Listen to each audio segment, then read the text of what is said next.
une chaîne de services, comment ça se matérialise la valeur ajoutée de l'humain? Concrètement, c'est quel type de prestation, c'est quel type d'apport? Parce que nous, on va dans des lieux de flux et puis on ne se rend pas trop compte finalement, ça semble naturel, c'est fluide. Mais derrière, il y a visiblement, enfin, c'est pas visiblement, il y a absolument un métier et des métiers et des compétences. Et concrètement, ça se matérialise comment, cette valeur ajoutée?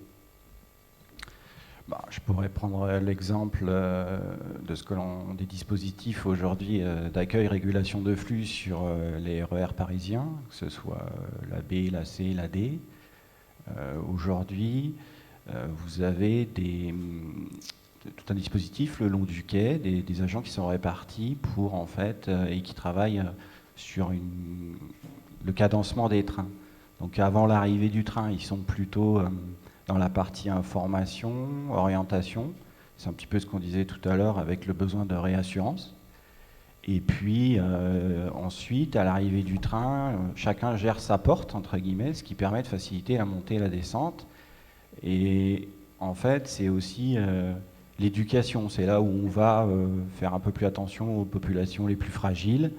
On va sensibiliser sur les poussettes. On va apprendre à mieux prendre le transport, comme je disais un petit peu tout à l'heure. Il y a des notions aussi, quand on dit allez-y, laissez monter, laissez descendre, c'est rythmé, donc ça évite aussi tout ce qui est des pratiques un peu malveillantes, de bousculade, tout ce qu'on peut imaginer en termes de mauvaise éducation, entre guillemets. Ensuite, il y a, à mon avis, un besoin de sécurisation aussi qui est opéré lorsque, à l'arrivée du train, vous avez tout un couloir de quai. Le couloir de quai, c'est la partie de 1,50 m entre le bord des rails et les quais, là où, en fait, vous avez les bandes podotactiles, donc, où on n'hésite pas à dire aux gens respecter la partie du quai, ce qui permet en fait aux conducteurs de train de ne pas ralentir prématurément et d'éviter, on peut dire quelque part, de potentiels accidents. Donc voilà, c'est tout l'ensemble de ces besoins-là que l'on voit dans une prestation comme celle-ci. Après, c'est vrai que c'est cadencé, c'est rythmé, il y a des missions avant, des missions au niveau de l'arrêt du train, des missions après. Voilà, c'est un petit peu travaillé. Pour être un peu provocateur, c'est pas juste faire le glandot sur un quai, il y a un vrai métier, quoi. Après, on peut parler de ce qui est une bonne prestation d'accueil et puis des autres.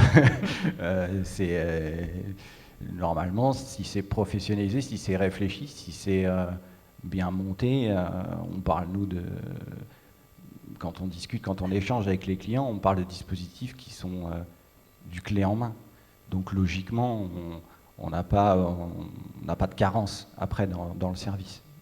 Mais donc, en résumant, j'ai pris quelques notes là, il y a de l'information, il y a de l'éducation, on va assister les personnes fragiles aussi et on va un peu les protéger, on va sécuriser les problématiques d'accidents potentiels et puis on va aider au cadencement des flux. Donc finalement, il y a beaucoup on parlait de valeur ajoutée, donc il y a beaucoup de bénéfices induits en fait. Pour l'utilisateur et pour le client. Ouais, il y a beaucoup d'enjeux en fait sur la régularité du coup dans le cas de cette prestation. Il y a aussi la régularité, c'est pour le voyageur, bien qu'il s'en rende pas forcément compte, mais c'est pour le gain de tous.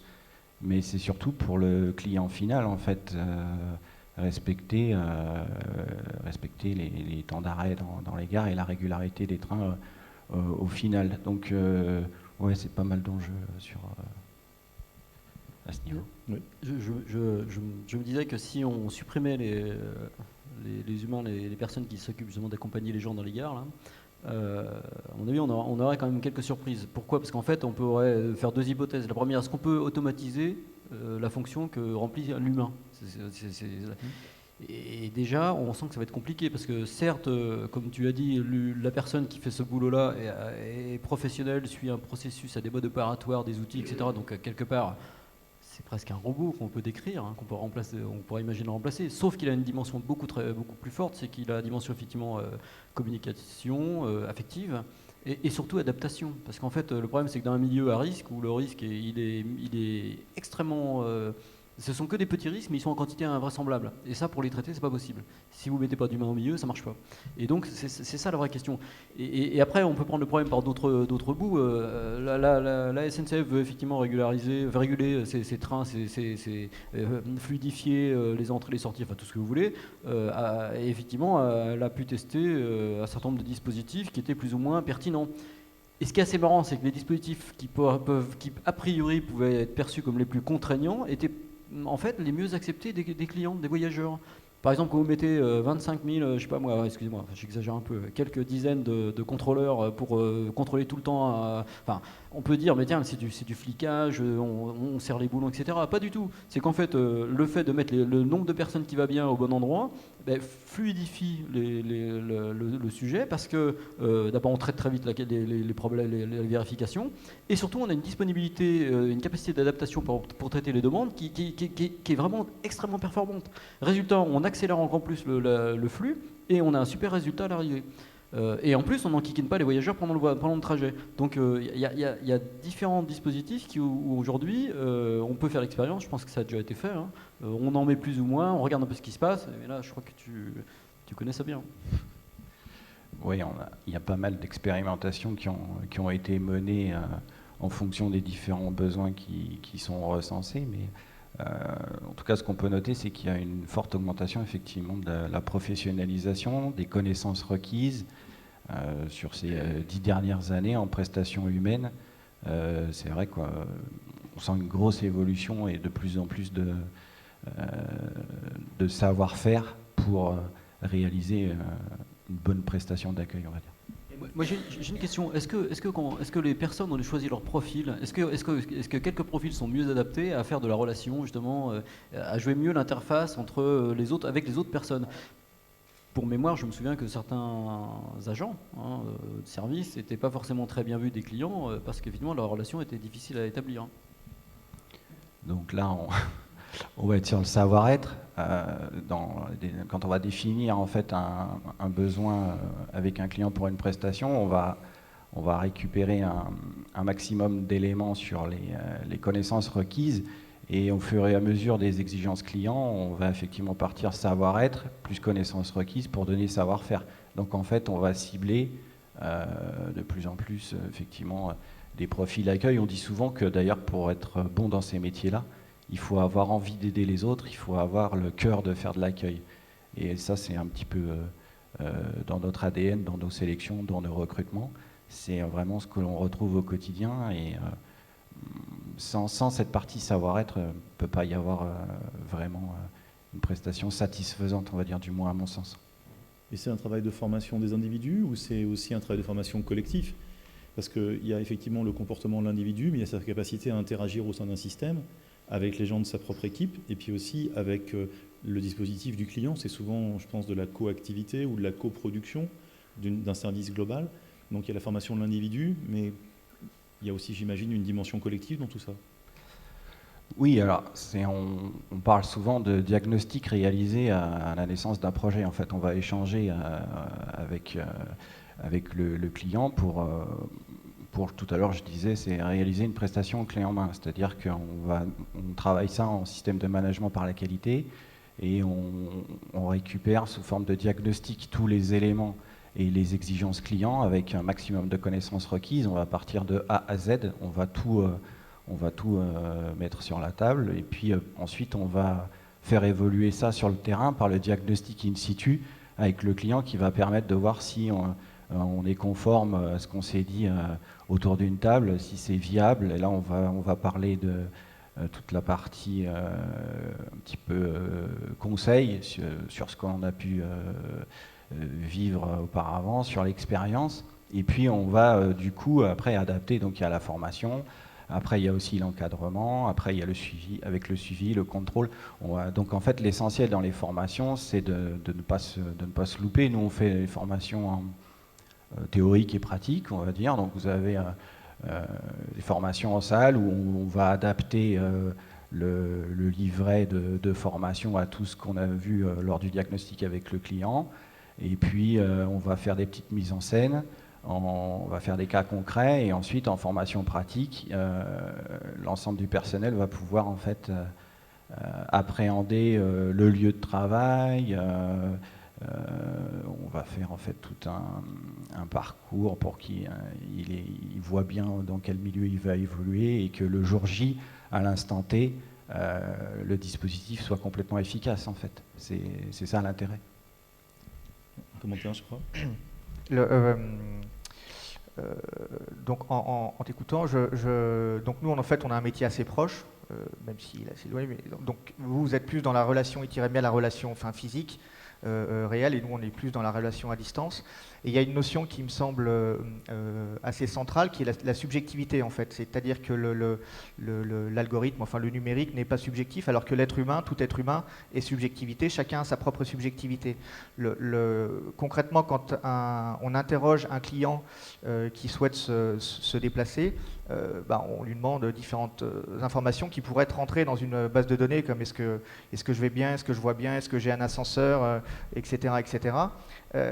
Sauf que certaines personnes vont dire oui je vais bien alors que finalement je vais pas si bien que ça, oui j'ai un ascenseur mais l'ascenseur il est en panne, etc. etc. etc.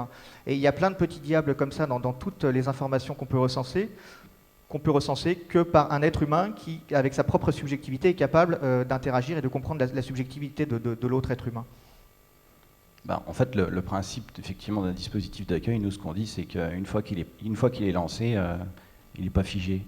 Et il va falloir l'adapter en permanence parce qu'il y aura forcément de situations inopinées, parce qu'il y aura forcément des changements.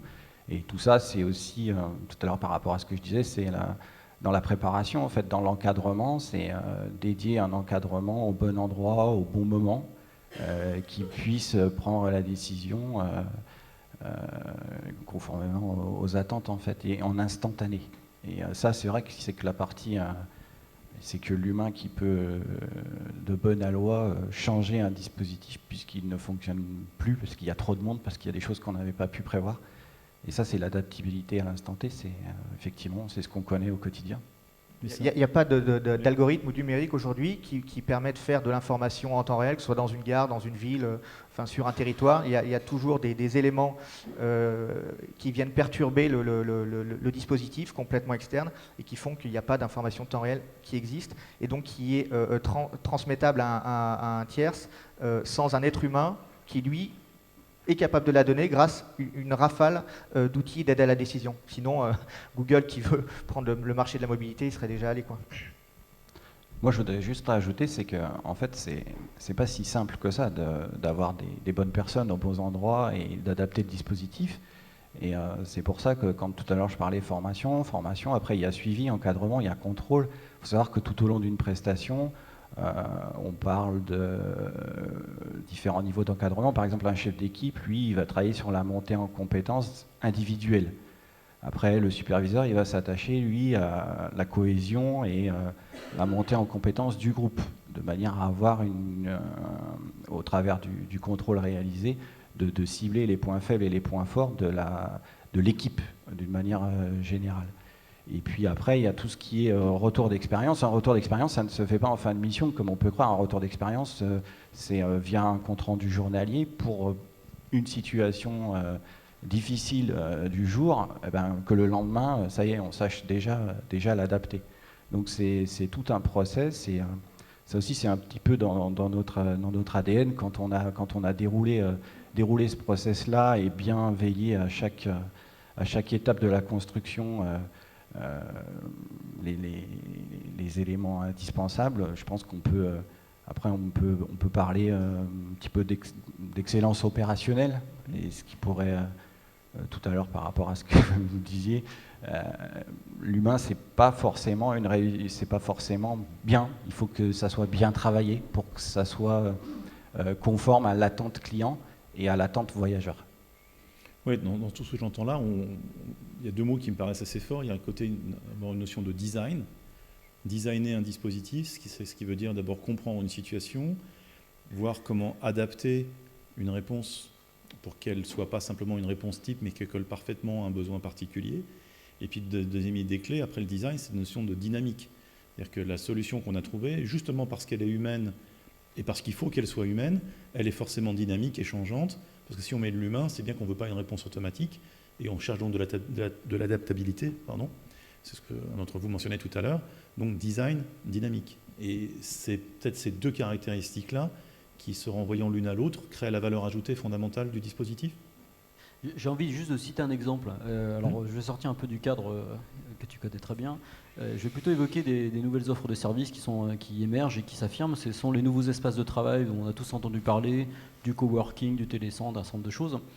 Déjà, ces dispositifs, ils apparaissent parce que justement, le verrou numérique a sauté et qu'on peut organiser les choses différemment. Ça, c'est le premier point. Donc, ça nous ramène à l'introduction. Et le deuxième phénomène, c'est que c'est pas parce que vous allez décréter par exemple que cette salle est un espace de coworking que spontanément vous allez coworker, je vous le dis tout de suite. Pour ceux qui vont dans des espaces dits de coworking qui ne sont pas animés, où il n'y a pas effectivement cette logique de dynamique orchestrée, et je pense que c'est un point important, et bien ça ne marche pas. Alors évidemment, c'est plus facile si on a tous le même métier, qu'on est tous en train de cogiter sur le même problème, on va peut-être plus facilement coopérer. Si on est tous, on est tel qu'on est aujourd'hui, c'est pas évident. Et là, on voit que pour que ça fonctionne, ces nouveaux espaces, eh bien, il faut mettre de l'humain. Il faut mettre de l'humain et pas de l'humain, je dirais, débutant, quoi. C'est souvent quand même c'est du pro, c'est du management, c'est de la vraie compréhension. Je prends, citer un autre exemple. Dans mon exemple, on a entendu parler des télécentres. Les télécentres, effectivement, ça consisterait essentiellement, on va dire, à détacher, le terme est pas mal choisi, on va dire à décrocher un salarié d'une grande entreprise, et je dis bien d'une grande entreprise, pour lui permettre de travailler à proximité de son domicile une bonne partie du temps, ce qui lui évite de se déplacer, d'être motivé, d'être plus productif, etc. Ce qui permet d'être plus productif, etc. La difficulté, elle n'est pas de conceptualiser ce sujet, on peut l'imaginer. La vraie difficulté, on sent bien, elle va être du côté du pilotage et du management et de la révolution d'organisation et de fonctionnement de l'entreprise, du design de fonctionnement de l'entreprise cette fois-ci, qui va changer son organisation et qui va changer ses managers, parce que c'est pas le même manager pour manager ces nouvelles personnes différemment. Donc on voit qu'on est en passe à mobiliser d'autres types de personnes pour faire ce boulot. Ce qui revient en fait à convaincre, et c'est évident parce que c'est un coût, la grande entreprise, qu'elle va gagner de l'argent si elle accepte de mobiliser différemment ses employés et les laisser, je dirais, entre guillemets, les héberger dans un autre environnement, une sorte d'espace un peu dédié, qui mobilise tout un tas de gens qui sont à leur service et qui garantissent que ça fonctionne. Donc là aussi, design dynamique, c'est ces deux mots-clés qui reviennent. Vous êtes d'accord avec ça ? Oui, absolument. Je suis pas parti ailleurs, mais ça appelle plein de réflexions, tout ça. Donc, oui, pour moi, ça fait partie de l'entreprise de demain, quoi, d'être constamment en capacité d'aligner l'organisation. Je donnais l'exemple de Pékin tout à l'heure, mais d'être constamment en capacité d'aligner l'organisation sur sa croissance, sur ce qui est en train de se passer et sur tous les risques qui peuvent tomber de partout en temps réel, quoi. Donc, l'alignement de l'organisation et donc le design des process et de son organisation et du management, etc., est central, quoi. Moi, il me vient une idée en entendant ça, c'est que souvent on parle de préconisation.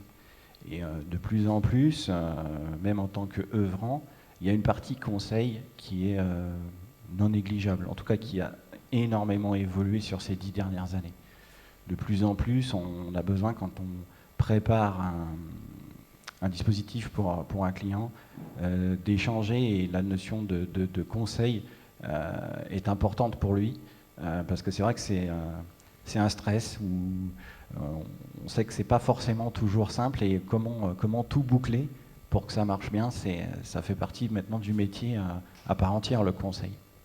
Oui, d'ailleurs, on dit toujours que dans les métiers de service, on mesure la maturité de ce métier de service à la capacité des acteurs les plus en pointe à monétiser, donc à facturer leurs prestations de conseil. Alors je sais que tu as des clients dans la salle, donc c'est un peu compliqué de répondre à la question, mais néanmoins, est-ce que le marché est mature et est-ce que tes clients comprennent que ça vaut vraiment beaucoup d'argent, ce savoir-faire, cette compétence de design dynamique dont on parlait tout à l'heure? Ou est-ce que c'est pas encore tout à fait ça? Bon, le marché n'est pas vraiment mature aujourd'hui, ça c'est certain, mais disons qu'en tout cas ils en ont conscience. Tous, ils ont conscience que cette partie conseil, c'est important. Après, la monétiser, c'est une autre histoire. Tu as quelques exemples où tu as réussi à le faire néanmoins. Oui. Bah, de toute façon, ça tombe sous le sens le moment venu. Il y a conseil pour la partie œuvrante, puis après, il y a aussi un conseil en AMOA ou AMOE. Ça peut être différents types de conseils. Hein. Sur des grands projets, on peut éventuellement parler d'assistance à la maîtrise d'œuvre notamment, ou d'ouvrage. Là, c'est intéressant parce qu'on a deux personnes autour de toi qui, eux, monétisent, ou en tout cas, à une période de leur vie, ont réussi à monétiser cette partie très amont, on va dire plus intellectuelle, plus conceptuelle, le mot est mieux choisi, merci. Quel est votre sentiment sur la maturité du sujet, sur tout ce qui est mobilité, accueil, gestion des flux? Est-ce qu'on est dans un système qui est aujourd'hui assez mature, ou est-ce qu'il y a encore du chemin par rapport à ça? Partager le point de vue d'Éric là-dessus, tous les deux? Non, enfin moi l'impression c'est que je pense qu'il y a du chemin, il y a une place, il y a une place énorme. Déjà en fait pour moi on vit quelque part d'une bonne nouvelle, puisque le simple fait que les transporteurs, ceux qui animent la gare, ceux qui animent le pôle d'échange, ceux qui gèrent l'espace dans lequel on passe pour voyager parfois contraints et forcés, eh bien simple fait qu'ils amènent des services à valeur ajoutée fait qu'on s'y sent mieux et qu'on en redemande. Donc je pense que offrez-nous des services, je dirais, caressez-nous dans le sens du poil et on reviendra, quoi, et on consommera. En fait la vraie question c'est le client, s'il se sent bien quelque part, s'il est bien accueilli, il appréciera et le bénéfice sera effectivement pour l'opérateur. Ça rejoint, ça rejoint le point, je crois qu'on doit aborder, c'est la valorisation en fait de ces offres. Comment est-ce qu'on le traite? Il y a aussi la notion de faire fonctionner les écosystèmes. Tu parlais tout à l'heure de systémique. Les offres restent assez fragmentées. Et donc on voit bien qu'on a des besoins de connexion entre nous, entre les offres à distance, les offres en gare. Donc quand donc vous travaillez sur votre offre en gare, sur l'excellence opérationnelle, etc. Donc la personne sort du train, arrive, monte dans son taxi. Voilà. Bon, qu'est-ce qui se passe? Comment se passe ce transfert-là? Qu'est-ce qui se passe après, etc. Voilà. Nous, on met des personnes dans des voitures avec chauffeur, on les emmène à la gare. Voilà. Comment est-ce qu'on est sûr que la personne est bien à sa place dans le train, avec sa valise à la place, que sa fille qui l'attend à la sortie du train est bien prévenue, etc. etc. Donc, je pense qu'il y a aussi un travail qui reste à faire de défragmentation des acteurs de la mobilité. Oui, ça c'est un vrai sujet, parce que de la même manière qu'on dit que dans l'interface homme-machine, c'est souvent l'homme le maillon faible, et dans la sécurité informatique, par exemple, on dit souvent ça. On dit les systèmes de sécurité sont bons, c'est qu'il y a un opérateur qui n'est pas à la hauteur. On parlait tout à l'heure de design dynamique, mais fondamentalement, il y a des acteurs multiples dans un système complexe. Donc, le système va valoir par son maillon le plus faible. Donc, à quoi ça sert d'amener une expertise forte quand on est Itiremia ou un autre opérateur, peu importe, dans un système qui, par ailleurs, n'est pas forcément mature? Est-ce qu'on n'est pas en train, finalement, de faire de la surqualité locale, qui peut être sympathique, mais fondamentalement pas productrice de valeur? Question de provo, mais c'est important de la poser. Je ne crois pas, parce qu'en fait, pour moi, il y a un élément qu'on n'a pas cité, mais sur lequel on peut revenir, c'est qu'il est indispensable, de toute façon, lorsqu'on mobilise des personnes au service d'autres personnes, de mesurer la satisfaction de ceux qui sont servis. Et ça me semble très important. En fait, toutes les enquêtes, et je pense que ça, c'est une charge réelle, c'est qu'en fait, dès qu'on met du service en place, il faut on se doit de mesurer effectivement la satisfaction du client. Ou de l'usager ou du voyageur. Et là, je pense que c'est fondamental. Je pense que c'est fondamental parce que de toute façon, l'élément déterminant, ça va être cette satisfaction qui est la clé du développement. Donc, imaginez que demain que 90% des personnes qui passent par chez toi soient mécontents. Je pense que ça va savoir, mais ça va savoir pas forcément directement auprès d'Éric, mais ça va savoir auprès de tes clients probablement. 100% satisfait, je dirais bien. 100% garantie, je dirais bien.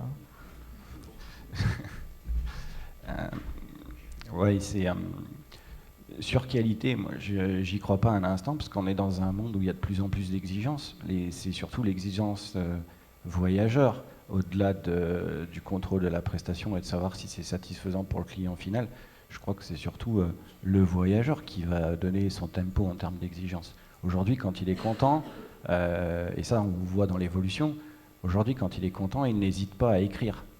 Et ça c'est très très rare. En fait, quand vous avez des clients voyageurs qui écrivent pour dire qu'ils sont satisfaits d'un service, bon, et donc ça démontre qu'en fait, il y a une vraie exigence client-voyageur. Et la force du numérique, c'est qu'en plus, vous n'êtes pas sorti de la gare, que vous avez déjà envoyé votre message sur l'enquête en ligne sur le smartphone qui précise pourquoi ça s'est mal passé et comment il faudrait faire pour réparer le problème. Et donc dans l'idée de correction dynamique au quotidien par rapport à une approche qualité, on est en plein dans les purs en fait.